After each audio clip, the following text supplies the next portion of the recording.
Malbatek li Amedê piştî ku xaniyê wan êl taxa Lalabeya Sûrê hat xerakirin, di konê de dijîn.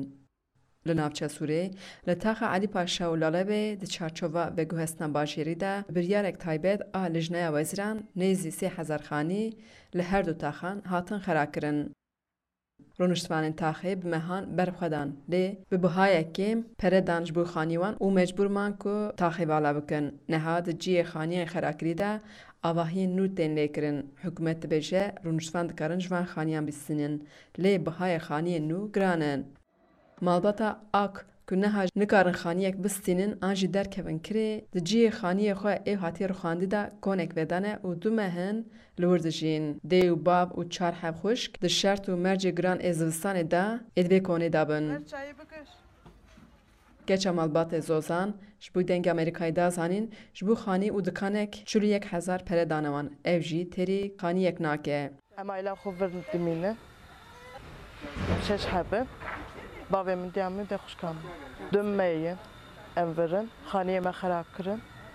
Pere danin nînkî dane em nagirin perê qabûl nakin. Bira heqê me tam bide. Em ê bigirin perê xwe xanî bistînin. Heye heqê me nedin, em ê vir bin, direlmiş bin.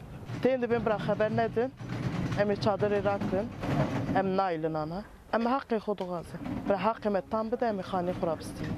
Derdê me heqê me.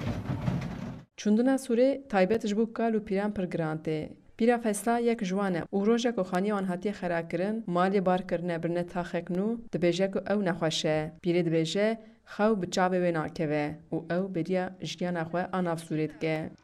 Etêm bira bîna xwe dikim der.